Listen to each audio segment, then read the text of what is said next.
The steam engine, such as this locomotive, is a device for converting heat into mechanical energy. Water is used as the medium. The essential parts of the steam engine are, first, the firebox in which the heat is produced, second, the boiler in which heat is used to produce steam, and third, the cylinder in which the heat carried by the steam is changed into useful mechanical work. Note the sliding valve above the cylinder, which permits spent steam to escape through the exhaust and lets live steam in from the boiler. Steam under pressure comes in from the boiler through the intake valve and forces the piston to move. The energy of motion of the molecules is lost in producing the motion of the piston, and the steam condenses to water. Near the end of the stroke, the sliding valve opens the exhaust on that side and the intake on the other side of the piston. As the new steam comes in, the direction of motion of the piston is reversed. In this way, the energy of motion of the steam molecules is transferred to the piston, and the motion of the piston is used to drive the wheels of the locomotive. The use of steam merely offers a convenient method of getting heat into the cylinder.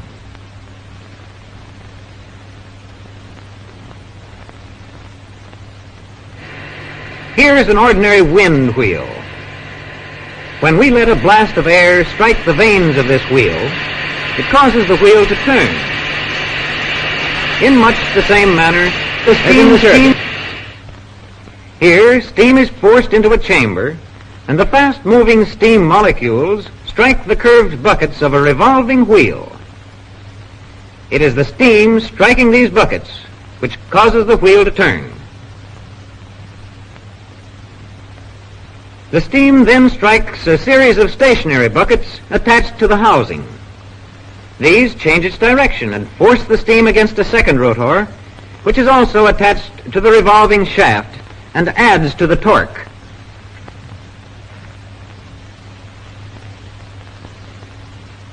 This action of steam may continue through several sets of stators and rotors until the energy of the steam is spent.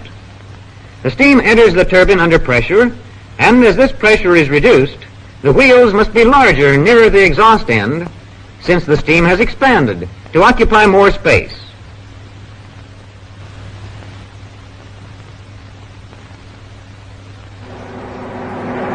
Such turbines as this find much favor in electric generating plants because they have virtually no vibration, since rotary motion is produced directly rather than reciprocal motion as in the locomotive.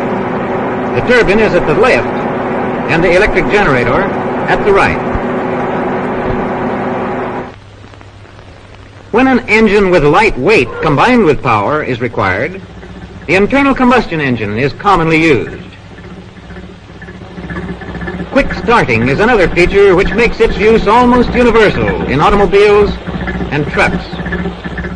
The fundamental parts of a gasoline engine are the carburetor, in which gasoline is mixed with air, the cylinder, in which the mixture is exploded, the ignition system, which produces the spark to explode the charge, and the cooling system, operated usually by water.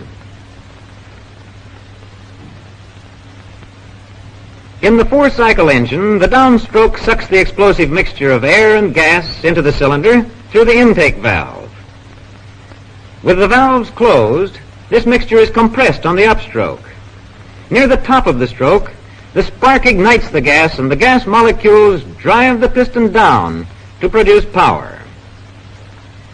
As the piston rises again, due to the energy of the flywheel, the spent gases are expelled through the exhaust valve. Note that the engine delivers power only on every other downstroke, and that the action may be divided into four parts. The four cycles are intake, compression, explosion, exhaustion. Intake, compression, explosion, Exhaustion. In four-cycle engines with several cylinders, the explosion takes place in each cylinder in turn. Thus, each adds its torque to the crankshaft, which, connected through the propeller shaft to the differential gears, causes the wheels to turn. And so, the car is on its way.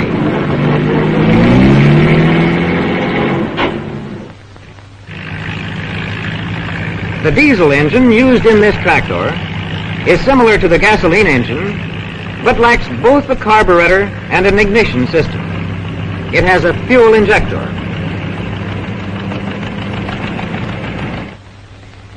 Air is sucked into the cylinder on the downstroke. This is compressed on the upstroke. Therefore, the air in the cylinder rises to a high temperature.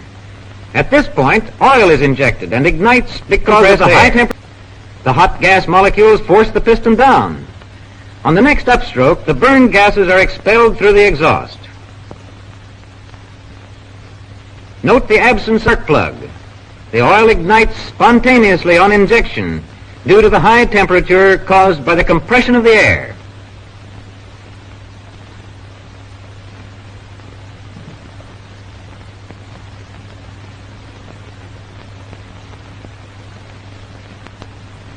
The diesel represented here is a four-cycle engine, but the cycles are different from those in the gasoline engine.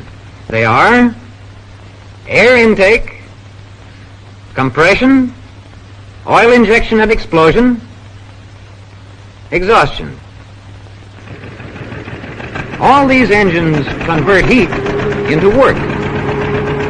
The oil consumed in this engine produces heat, which in turn does work by plowing this soil. A given amount of heat can always be exchanged for a known amount of work. The first law of thermodynamics states that when heat is transformed into work, the amount of work done is equal to the amount of heat transformed. The second law of thermodynamics says that useful work can be done only when heat at high temperature is changed to heat at a lower temperature.